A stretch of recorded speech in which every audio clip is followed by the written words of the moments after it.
रिचा, बेटा आज यहाँ मेरे केबिन में। पापा ये कैबिन तो कंपनी के सीईओ का है ना, और इस कंपनी की सीईओ अब मैं हूँ, तो बस मैं अपना काम कर रही थी।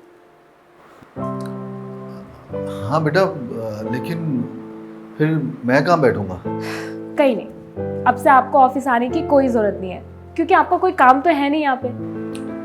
रिचा, तुम अभी कंपनी की नई नई सीईओ बनी, सारे फैसले खुद से नहीं ले पाओगी।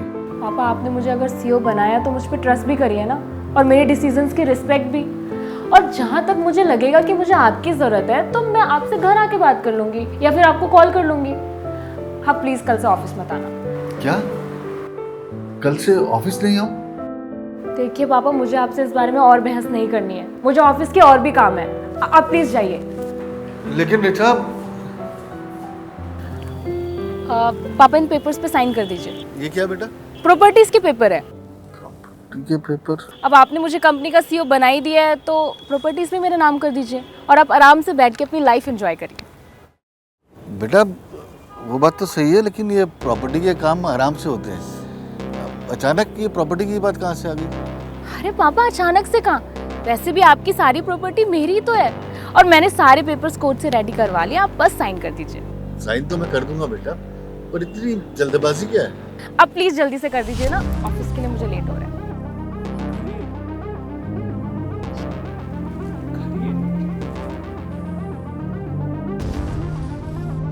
यहाँ पे भी।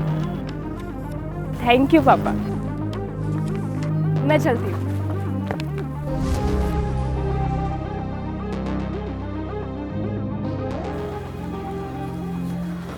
पापा मुझे आपसे कुछ बात करनी थी। बोलो बेटा। मैं सोच रही थी आप घर पर अकेले ऐसे बोर हो जाते हो ना, तो क्यों ना आपको ओल्ड एज होम शिफ्ट करा देती। क्या? तू मुझे मेरे ही घर से निकालने की बात कर रही है? एक सेकेंड, आपका नहीं, मेरा घर। शायद आप भूल रहे हो कि ये सारी प्रॉपर्टी अब मेरे नाम हो चुकी है, और वैसे भी मैं आपके भले की ही बात कर रही हूँ। वहाँ पे आप जाओगे, आपके एज के लोग होंगे जिनसे आप दोस्ती भी कर सकते हो। कम से कम आपको घर पे ऐसे अकेले तो नहीं रहना पड़ेगा। नहीं चाहिए मुझे कोई दोस्त। मैं यहाँ अपने घर में अकेला ही ठीक हूँ। देखिए पापा, मैं आपसे पूछ नहीं रही हूँ, आपको बता रही हूँ, इसलिए आप अपनी पैकिंग स्टार्ट कर दीजिए। मुझे जैसे कोई अच्छा ओल्ड एज होम मिलेगा मैं आपको वहाँ छोड़ाऊंगी। रिचा, रिचा हो क्या गया तुझे? कैसी बातें कर रही है तू? हैं?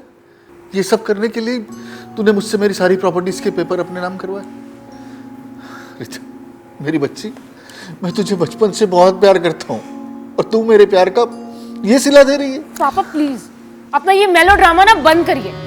आपकी इन इमोशनल बातों से ना मेरा डिसीजन नहीं बदलेगा। बेटर यही होगा कि आप अपनी पैकिंग स्टार्ट करिए। रिचा, रिचा मेरी बात तो सुन। सारा सामान ले लिया ना पापा? आप टेंशन मत लीजिए, मैं आपको शहर के सबसे अच्छे ओल्ड एज होम में भेज रही हूँ।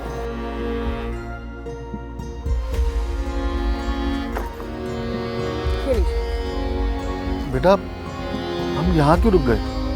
आ गया आपका ओल्ड एज होम। लेकिन बेटा मुझे तो यहाँ कोई ओल्ड एज होम नजर नहीं आ रहा। यहाँ कहाँ रहूंगा मैं? यही सड़क पे। रोड पे? रोड पे कैसे रहूंगा मैं? अब अपने बाप की कुछ तो कदर कर ले बेटा। बचपन से मैंने तुझे हर खुशी दी, और तू मुझे यहाँ इस तरह रोड पर फेंक के जा रही है। भाई इसमें इतनी तकलीफ वाली बात कौन सी है? क्यों परेशान हो रहे हैं? सामान उठाइए और चाहिए। बेटा जब एक इंसान की औलाद उसे इस तरह सड़क पर फेंक के जाएगी तो उसे तकलीफ नहीं होगी क्या? अच्छा तकलीफ। आज आपकी अपनी औलाद आपको सड़क पे छोड़ के जा रही है तो आपको तकलीफ हो रही है। और 5 साल पहले जब अपने दादाजी को इससे भी बुरे हालात में इसी जगह छोड़ के गए थे, तब नहीं हुई थी ये तकलीफ? कुछ याद आया आपको? दोबारा अपने घर की तरफ भी आए ना तो मुझसे बुरा कोई नहीं होगा। भूल जाओ उस घर को। पापा मुझे तो बिलीव नहीं होता कि आप कितने झूठे इंसान हैं। आपने मुझसे ये झूठ बोल दिया कि दादाजी इस दुनिया में ही नहीं रहे, और कभी मुझे यूके से इंडिया नहीं आने दिया ताकि मुझे आपकी सच्चाई का पता ना लगे। तो उस दिन मैं दादाजी को सड़क पर भीख मांगते हुए नहीं देखती ना, मुझे कभी आपकी घिनौनी हरकत नहीं पता चलती। सच कहूँ तो आज मुझे आपको अपना पापा कहते हुए शर्म आ रही है। बेटा, मुझे खुद भी आज अपने ऊपर शर्म आ रही है। बहुत बुरा किया मैंने अपने पिताजी के साथ। क्या बोलूं, कुछ समझ नहीं आ रहा। मुझे अपने पिताजी के पास ले चलेगी? मैं उनके पैरों में गिरकर उनसे माफी मांगना चाहता हूँ। पापा, दादाजी अब इस दुनिया में नहीं रहे। जब लास्ट टाइम मैंने उन्हें भीख मांगते हुए सड़क पे देखा तो उनकी तबीयत बहुत ज्यादा खराब थी। मैं उन्हें हॉस्पिटल लेके गई और वहां उनकी डेथ हो गई।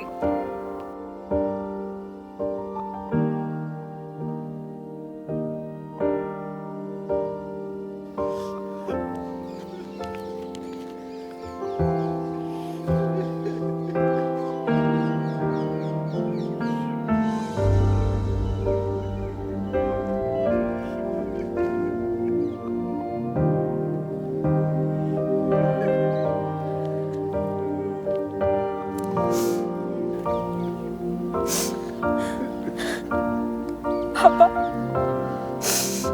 ये दादाजी की अस्थि है। उन्होंने मरने से पहले कहा था कि मैं इसे आपके हाथों से ही विसर्जित करवाऊं। आपने तो दादाजी से उनकी जिंदगी का सारा हक छीन लिया था, लेकिन दादाजी ने मरने के बाद भी आपकी जिंदगी का इतना जरूरी हक नहीं छीना।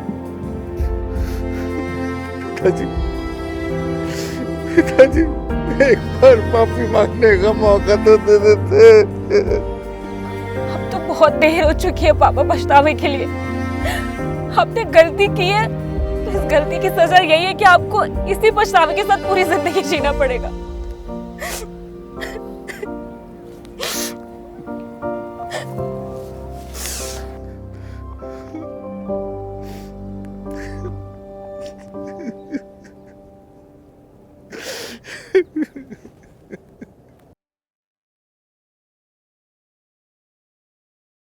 If you are going through any psychological or relationship problem, then you can join our positivity group by the name of Nijo Positive. It's a community counseling group wherein you can submit your problems anonymously and people in the group will try to solve it or support you with positivity. The link is in the description below. Thank you. Bye-bye.